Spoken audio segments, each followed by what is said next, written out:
how are we as college football fans supposed to be ready for week one? So a couple of best practices here for those of y'all that are getting ready to dive into this thing. Let's check the portal. Let's make sure that we check the transfer portal, and we don't need to know every single roster move. Like, that's why you come to shows like this, so we can keep you in the know for who that second string defensive lineman is and who your team got at corner and things like that. I'm talking about, like, let's know the big players. Let's know the quarterbacks. Riley Leonard, he's at Notre Dame. Dylan Gabriel, he's at Oregon.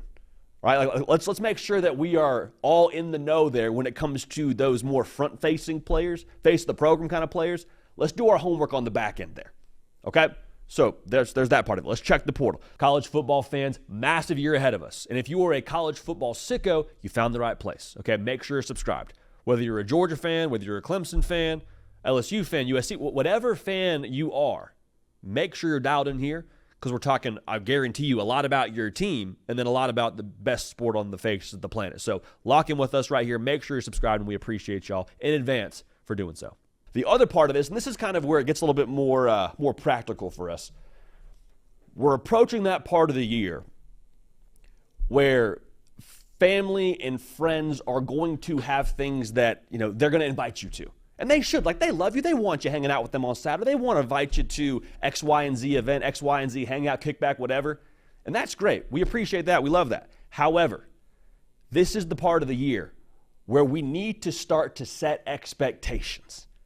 Setting expectations, like, I think it's beneficial right now at early parts of the week, before week 0. Hey, just so you know, I can't do this in the next coming Saturdays. Hey, just so you know, I'm not going to be available for that October Saturday that you want to hang out on. I'm not going to be able to make it to that. The goal here in doing this is to be able to turn down as many invitations as possible before you even get the invite. Like, you want your family and friends to know, oh, hey, actually don't invite JD to that because he's watching football that day. Oh, his team's playing that day. That is the goal here, all right? An ounce of prevention is worth a pound of cure. All right, I'll say that. Also, week 0. Week 0 kind of gets a bad rap. We honor week 0 on this show. Week 0 is for getting a rep. Maybe your team's not playing Saturday. That's okay. Maybe you're not a Georgia Tech fan or a Florida State fan. It's your prerogative. But even with that being said, when we hit week 1, we cannot be trying to figure out our routine and our rhythm. Like week 0, make sure you kind of get comfortable with what you're going to do on Saturday mornings, because by the time October hits, or dare I say December hits, like we got to be operating at maximal efficiency. Got to be playing your best ball at that point in time. So for me, I've made it very, very well known that, like, we do Chick-fil-A breakfast. That is my thing. Spicy chicken burrito, iced coffee. Don't even drink coffee unless it's from there on a college football Saturday. It is what it is. Like, that is the routine.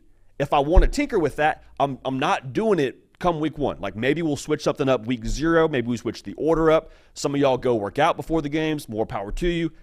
Make sure you got the rhythm set by week 1. So for week 0 now, try it out. Maybe try some different things if you want to try a different breakfast, whatever. Like, get your rhythm, get your routine nailed in, because, again, by week 1, we're off and running. Now, here's probably the most important piece of advice I can give to a lot of y'all watching the show. And this is something that I work through as well personally.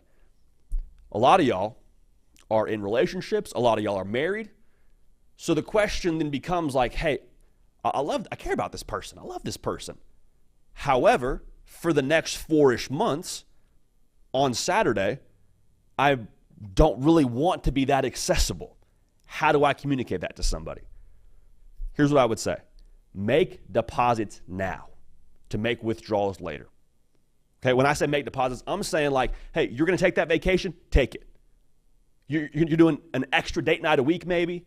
Maybe you're doing more things during the week, whether it be chores or laundry, whatever. Like, you make sure you put in the deposits. You do the legwork right now to reap the reward on Saturday, just like anything else. Hard now, easy later. Also, we want to over-communicate expectations. Same thing we said about family and friends. It's the same thing for your spouse. Let them know, hey, Saturday, this is on Monday, Tuesday. Hey, on Saturday, from noon to 4 o'clock, in a perfect world, it's like 7 a.m. to 2 a.m., but, you know, pick your battles there. I'm not available. I'm doing this. And make sure you make it worth their while now, okay? Again, over-communicating expectations. That's crucial. Do the work during the week to reap the rewards on the weekends. All right? If you have questions or if you want to talk about this in a more in-depth capacity, my socials and the DMs are always open on Twitter and Instagram. Mobile devices also crucial. They have all the games, which is like the beautiful part about technology and YouTube TV. Would encourage you to do that. But again, do the work during the week so you can watch it at home, or even in a better case, you can go to the game. So it is what it is. But that's the best practices, in my opinion, to get you locked in for week one. But again, it's a case-by-case basis for all of us. We're all doing our best. Godspeed. The hard count today, brought to y'all by our friends over at Rowback. Now, for those of y'all that watch the show, like, you know that I'm a big Rowback guy, have been since we did this show pseudo-independently in Waco, Texas, and they have the best polos, the best hoodies, the best workout shirts on the market. If you need a polo to last you the entire day on a hot game day, like, Rowback is your answer. Moisture-wicking technology, 4-way stretch makes it easy to move in while keeping you feeling fresh, all right? Rowback, they also, in addition to all those things I just mentioned, they've got shorts that are the perfect pairing as well. They're comfortable, have an elastic waistband, and they're just great fabric that's made to stretch. Now, they've also released a ton of new products, bathing suits. I mean, I'm telling y'all, we got a little bit more warm weather. It's starting to get to fall weather, so capitalize on this while you can.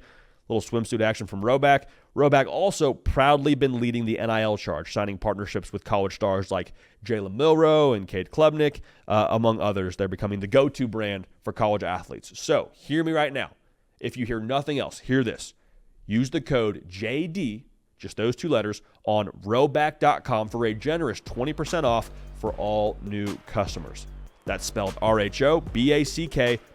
That's 20% off all performance polos, shorts, and more with code JD. Hey y'all, thanks so much for watching. Subscribe to the channel here to make sure you don't miss an episode of The Hard Count. Also be sure to check out other videos on the On3 YouTube channel.